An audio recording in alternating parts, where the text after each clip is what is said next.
Zoti Faj, mirë se erdhët në Shqipëri. Ju keni qenë edhe në parë këtu apo jo? Je suis déjà venu plusieurs fois en Albanie, effectivement, oui. La première fois à la fin des années 1980. Si erdhët atëherë, do më thënë në vitin 1989, më thatë? 89, oui, effectivement. Në atë periudhë, Shqipëria ishte një vend komunist dhe ka qenë mjaft e vështirë për të huajtjet pajiseshin me një vizë. J'aimais bien voyager dans le sud-est de... Më pëlqente shumë të vizitoja Evropën juglindore dhe Ballkanin. Doja me çdo kusht të vija në Shqipëri dhe në fund të viteve 80 nuk ishte nevojshme që një francez të ishte marksist-leninist për të marrë një vizë. Ishte thuajse një rrugë e hapur për të gjithë. Ishte 1 apo 2 vjet para rënies komunizmit, po i vinte fundi komunizmit. Çfarë dinit për Shqipërinë në atë periudhë dhe për letërsinë shqiptare? J'avais découvert... Kisha zbuluar Ismail Kadaren dhe isha mahnitur nga veprat e tij. Pyesja veten si mund të ishte kaq i lirë dhe kaq i fuqishëm një shkrimtar në regjimin komunist politik. Sous un régime politique qui était aussi dur. Ka qenë vendi më stalinist nga të gjithë vendet e lindjes. Ishte një paradoks mes lirisë së shkrimtarit dhe vrazhdësia e regjimit. Kjo më intrigonte shumë dhe kisha dëshirë të vizitoja vendet që përshkruheshin në veprat e tij. Pata fatin të takoja rastësisht në Sarand gjatë këtij udhëtimi turistik. Ju keni publikuar një libër mbi takimet që patët me Ismail Kadaren në atë periudhë. Effectivement, c'était 2 ans plus tard. Në fakt u shkrua 2 vite më vonë, i nisëm takimet në Hotel Dajti, ku takoheshim çdo mëngjes dhe i vazhduam në Paris, pas largimit të tij nga Shqipëria. Pra kishim 2 tipe takimesh, para dhe pas azilit. A ka dallime mes 2 pjesëve? Avant et une partie après. Il y avait différence entre les 2 parties? Takimet në Tiranë, në një vend stalinist dhe bisedat në një vend tjetër, në një vend të lirë. Po, në pjesën e parë të takimeve unë i bëja pyetje vetëm rreth letërsisë, ndërsa në Francë, pasi kërkoi azilin politik, pyetjet ishin krejtësisht të një karakteri politik. Gjithashtu i bëja pyetje mbi të ardhmen e Shqipërisë dhe ndryshimet në Evropë.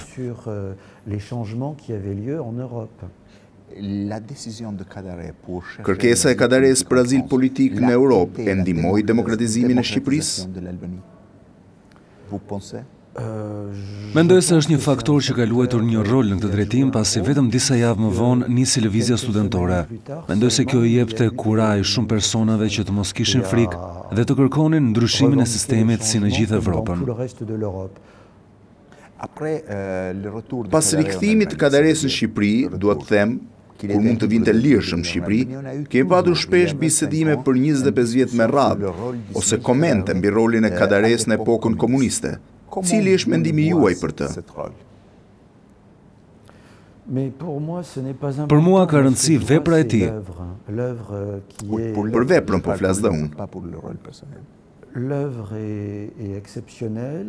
Vepra e tij është e jashtëzakonshme dhe mendoj se ai ja ka dalë të gjejë gjithnjë mjetet më të mira për të shprehur atë që donte, përse përket fabulave dhe historitë e perandorisë osmane.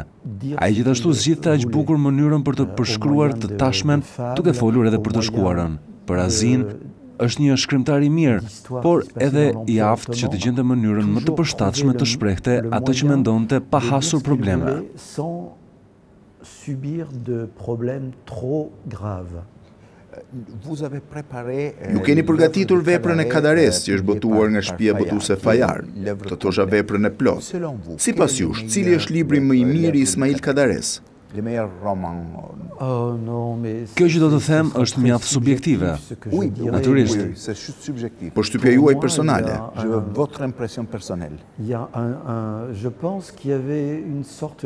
Mendoj se ligji ushtronte një presion të madh te ai, por megjithatë ai arrinte të gjente të nxirrte më të mirën e tij, anën e gjeniut dhe e thot shumë bukur ai vet.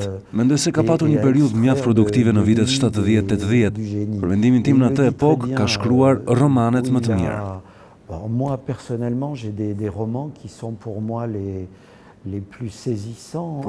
Për shembull, La niche de la honte qui a ramené Kamarja e turpit, kush e solli Doruntinën dhe më e rrezikshme për të, por edhe vepra e guximshme, Pallati i ëndrave. Osé, le plus difficile, c'était le Palais des Rêves. Bien sûr. Po, Pallati i ëndrave, që është ndoshta një nga më të mirat që i ka shkruar ndonjëherë.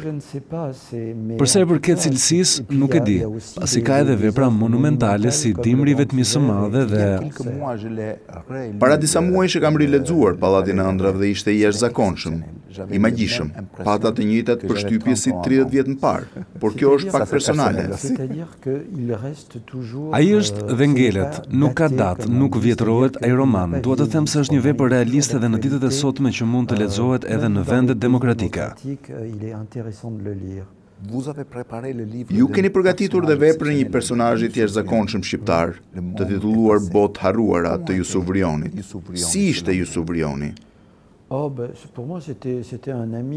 Për mua ishte një mik, një shok, një person i afërt, një intelektual ndër të tjera. Ndonse jo me dëshirën e tij. Mbase do kish dashur të bëhej një sportist i njohur, një njeri i famshëm, por ishte në të njëjtën kohë i thjesht, por edhe mjaft i gjallë, që e donte sportin. Jetën e mirë u bë përkthyes si i padashur. Kjo ishte jashtëzakonshme pasi gjatë gjithë jetës së tij nuk bëri asnjëherë atë që donte, por në të njëjtën kohë ishte një përkthyes i mrekullueshëm që e njihte frëngjishten aq mirë.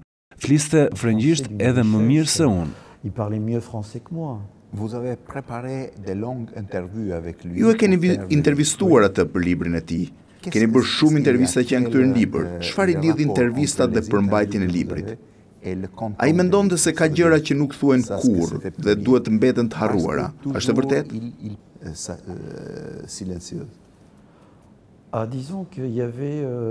Le të themi se shpesh kishim diskutime me botuesin se cilat do të ishin më interesante për të botuar dhe ato që Jusufi i konsideronte të rëndësishme në jetën e tij nuk mund të ishin interesante për botuesin. Unë gjendesha mes tij dhe botuesit dhe përpiqesha të gjeja një kompromis për të orientuar karrierën e tij letrare dhe atë si përkthyes drejt një dimensioni historik për të nxjerrë në pa atë që ai kishte përjetuar. Vers la dimension historique de tout ce qu'il avait vécu. Mbani ende lidhje me letërsinë shqiptare? Oui, je m'intéresse bien sûr. Po, më intereson çdo gjë që botohet, letërsia ballkanike në përgjithësi. Toute la littérature balkanique en général, bien sûr, oui. Ju keni ardhur në Shqipëri për panairin e librit dhe keni sjellë në Shqip veprën tuaj Nagasaki. Është libri juaj i parë në Shqip? Kam botuar edhe Biseda me Kadaren, i cili është libri im i parë që është përkthyer në Shqip. Jam shumë i lumtur që me këtë libër kam marrë një çmim në Francë. Është një libër i shkurtër dhe flet për një rast të veçantë. Mund të na zbuloni diçka nga libri juaj për ata që po na ndjekin tani? Ideja lindi nga një lajm që lexova në shtypin japonez. Ishte një burr që jetonte vetëm, pra që është beqar dhe kur kthehet në darkë pas pune në shtëpinë e tij, vura re se disa gjëra nuk janë në vendin e tyre.